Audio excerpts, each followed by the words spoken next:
Donc, vous allez remarquer que dans le Coran, que Allah subhanahu wa ta'ala nous met en garde sur deux choses. Sur le fait d'être radin, être avare et être ostentatoire. C'est-à-dire le fait de faire les choses pour autre qu'Allah. Pour que, voilà, l'action qui te pousse à la faire, parce que les gens te voient, donc t'es poussé à faire cette action-là. Donc Allah, il nous dit, Allazina yabghunana wa yamuruna an-nasa bil-bukhl. Donc c'est des gens qui sont radins, qui sont avares, et qui poussent les gens aussi à être avares. Mais dans le sens, l'avarisme, ce n'est pas que dans le côté de l'argent, ça fait partie aussi, mais c'est dans plusieurs côtés. C'est-à-dire qu'un exemple, Allah t'a octroyé du ilm, de la science, du din, et tu le transmets pas aux gens. Allah subhanahu wa ta'ala, il t'a donné une force physique, il t'a razaq par la force physique. Donc avec cette force physique, tu peux aider les gens. Un exemple, à la mosquée, ils font des choses, tu les aides. Un exemple, ta mère, ton père te demande quelque chose. Tout ce que je veux dire, tu dis pas, c'est toujours moi qui te demande. Non, t'arrives, tu les aides, tu es généreux. Toutes ces choses-là, quelqu'un il va te demander nasiha, tu donnes nasiha. Quelqu'un il va te parler, tu prends le temps de l'écouter. Tu vois, t'es ouvert, tu vois, tu vois, même le prophète dans un hadith, il dit l'avare c'est qui? C'est celui qui entend mon nom, qui est mentionné, et qui ne prie pas sur moi, subhanallah. Donc, premièrement, Allah subhanahu wa ta'ala, il nous met en garde que ce qu'Allah subhanahu wa ta'ala nous a octroyé, tout bien fait qu'Allah nous a octroyé, de ne pas être radin. Et deuxièmement, Allah, qu'est-ce qu'il nous demande? وَالَّذِينَ يُنْفِقُونَ أَمْوَالَهُمْ رِئَاءَ النَّاسِ. Donc, et ceux qui dépensent leurs biens pour la vue des gens. Ah, les gens, ils m'ont vu, tu vois. Subhanallah. Donc, c'est l'action qu'il va faire, c'est qui va le pousser à cette action-là, c'est le fait que comme les gens le voient, donc il va être poussé à faire cette action-là, tu vois. Une personne, elle va apprendre du ilm de la religion, c'est pas cette science-là, elle va pas l'apprendre pour Allah, mais non, elle va l'apprendre pour être poussé, que les gens ils le voient. Ouais, comme ça ils disent que, machallah, c'est un halim. Quelqu'un, Allah subhanahu wa ta'ala, il a donné une force physique, toutes ces choses-là, il va pas le faire. Rendre service, c'est pas pour Allah, non, c'est pour que les gens disent, machallah, lui il rend service, tu vois. Donc c'est important. C'est pour ça que souvent on insiste sur le fait de, voilà, l'unicité d'Allah, le tawhid, le fait de le faire que pour Allah subhanahu wa ta'ala. Parce que c'est très important, parce que si c'est fait pour autre qu'Allah, c'est pas accepté. Donc, premièrement, faut pas se dire, oh non, mais je ferai plus rien, faut pas faire comme le radin, le bakhir, mais aussi, il faut toujours, cette action-là, je la fais pour qui? Tu vois? C'est pour ça qu'il faut jamais se précipiter. Tac, tac, quelqu'un il me demande quelque chose, mais je le fais pour qui? Ah non, je le fais pas pour lui, je le fais pour Allah. Bon, après, je vais pas parler des profiteurs. Ceux qui profitent sur la gentillesse des jeux, ça c'est un autre sujet, ça. Après, voilà, ça c'est un autre sujet. Et pour finir la chose, quand tu fais quelque chose, tu dois pas, voilà, donc voilà, tu dois pas suivre par un mana ou l'adha. Ça veut dire que tu dois pas, par un reproche, tu vois ce que je veux dire? C'est pas, t'as vu? Je t'ai fait ça, je t'ai fait ceci, et t'es comme ça maintenant, non. Tu vois, si tu commences à parler comme ça, ou même avec la femme, t'as vu? Je te demande un truc, je t'ai fait ceci, c'est difficile, hein, tu vois? Mais non. Parce que même les choses que tu as fait, par exemple, pour ta femme, tu l'as pas fait pour elle. Tu l'as fait pour Allah. Donc, qu'est-ce que tu t'attends en retour?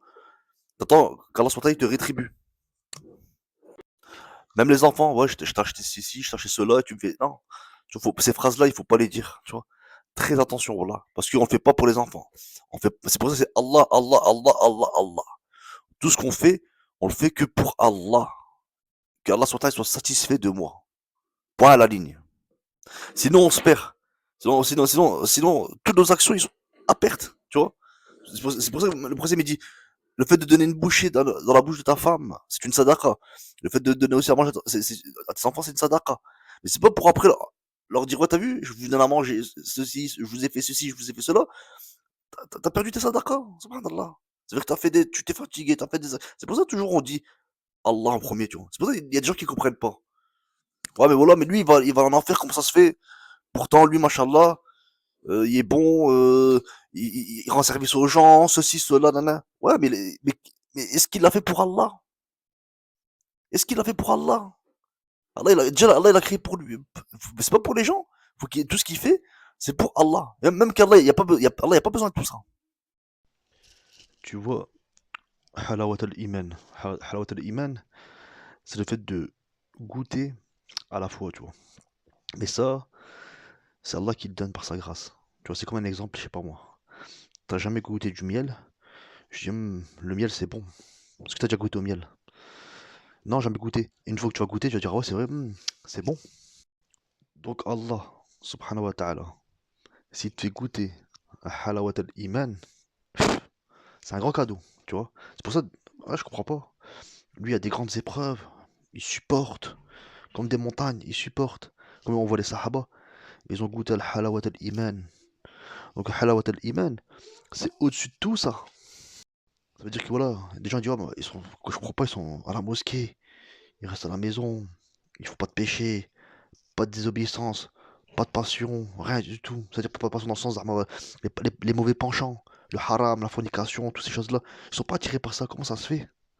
Tu vois, pour les gens d'extérieur, c'est parce que Allah subhanahu wa ta'ala, il a donné un plaisir aux gens dans ça, quand on en préserve. Tu vois, Zouina hubbu shahawat minan nisa. Ouah, le verset il est grand, tu vois. Plusieurs choses, Allah a donné plusieurs choses. Mais Allah il a embelli les choses, tu vois. Et pour les serviteurs qu'Allah il aime, al-mukhlasin, Allah il aura pas embelli ça, tu vois.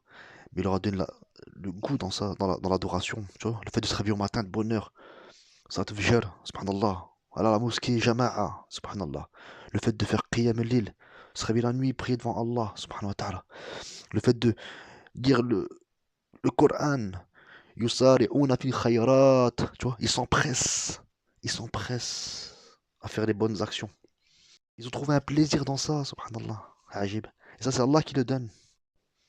Et ce plaisir-là, il est immense, tu vois. C'est ce plaisir-là te procure du bonheur, du bien-être, de la sérénité, de la sakina.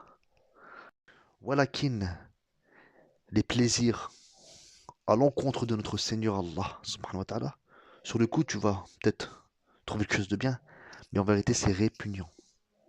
C'est comme un labyrinthe. Tu n'arrives pas à en sortir.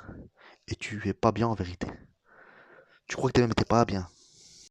Donc c'est pour ça qu'il faut faire un pacte avec Allah, subhanahu wa ta'ala. C'est quoi ce pacte? Ce pacte, c'est de plus lui désobéir, faire tauba. Tous les péchés, les grands péchés, tout ça. Lui désobéir, tu vois, de plus désobéir. Premièrement, faire ce pacte-là avec Allah. Et deuxièmement, de faire au maximum non, faire ce qu'Allah nous a ordonné, on parle pas. Et augmenter, Inch'Allah, dans le plus. Et tu verras que. Sinon, tant que tu es toujours dans la désobéissance, les choses qui sont mauvaises, toutes ces choses-là et tout, tu vas pas décoller, on va dire. Tu vois, dans le sens, tu vas toujours. Hein, tu vois, c'est comme si t'as tu vois, tu, tu veux voler dans l'air, tu vois ce que je veux dire, mais il y a quelque chose qui te retient, tu vois, ta jambe. Et donc, t'arrives pas, tu vois, à t'élever. Tu vois, quand même, il faut se comprendre, spirituellement. Donc voilà, le traitement à prendre, il est simple, hein. Il est simple.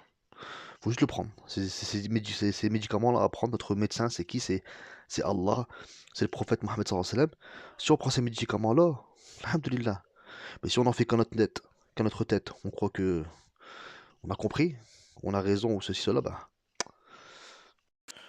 Tu vois, quand tu fais une bonne action sur Terre, Allah te récompense dans ce bas monde et dans l'au-delà. Et aussi, le mécréant, le koufar aussi. Allah subhanahu wa ta'ala le récompense sur Terre, mais dans l'au-delà, il aura rien du tout.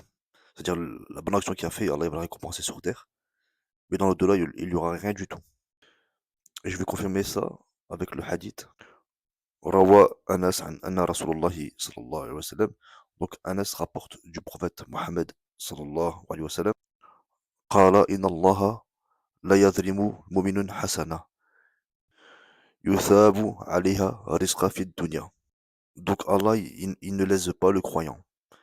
Celui qui fait une bonne action, Allah, il lui récompense pour celle-là un risque dans le dunya, une subsistance dans le dunya.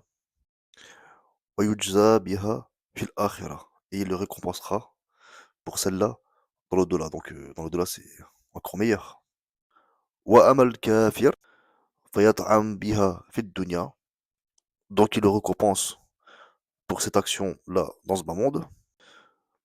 فإذا كان يوم القيامة لم يكن له حسنة. De sorte que dans la vie future, il n'y aura aucune bonne action pour être rétribué. Ça veut dire que Allah il sera pas injuste même avec le koufar. C'est-à-dire qu'il va même le rétribuer entièrement. C'est pas il dit ouais mais t'as vu Rabbi, j'ai fait du bien, ceci, cela.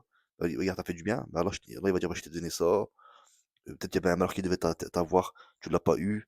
Toutes ces choses-là, tu vois. Donc Allah il est juste, subhanallah, même avec ceux qui sont injustes avec eux, Allah il est juste avec eux, subhanallah.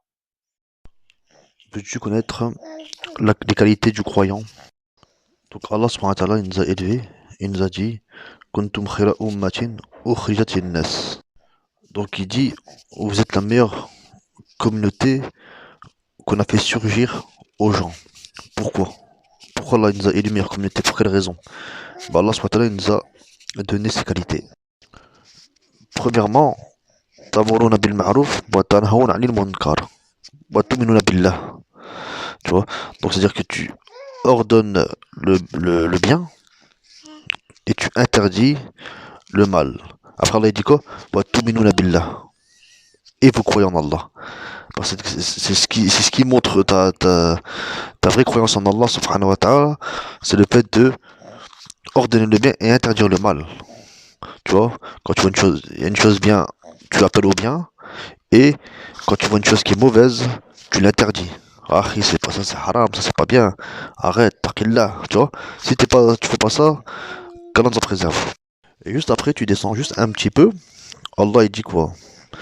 Yu'minuna billah wal yawmil akhir. Donc ils croient en Allah et ils croient au jour dernier. Et qu'est-ce qu'ils font? وَيَأْمُرُونَ بِالْمَعْرُوفِ وَيَنْهَوْنَ عَنِ الْمُنْكَرِ. Donc il reparle de la même chose, c'est le fait d'ordonner le bien et d'interdire le mal. Après qu'est-ce qu'il dit? وَيُسَارِعُونَ فِي خَيْرَاتٍ. Ah. Et ils s'empressent à faire des bonnes œuvres. Tu vois, ils sont pas feignants, ils sont pas, tu vois, ils s'empressent, ils sont, tu vois, pressés pour faire du khir. Il faut aider quelqu'un. Tu rentres à la mosquée, tu fais les deux rak'at nafila, tu les fais tout de suite. Tu vois ce que je veux dire? T'as du temps libre, allez, tu vas lire le Coran. Il y a quelqu'un qui a besoin de ton aide, tu l'aides. Tu vois? Yusari'una fil khayrat, tout le bien. Et qu'est-ce qu'il dit Allah? Wa ulaika minas salihin. Et ce sont ceux-là, les gens de bien, ceux qui se réforment.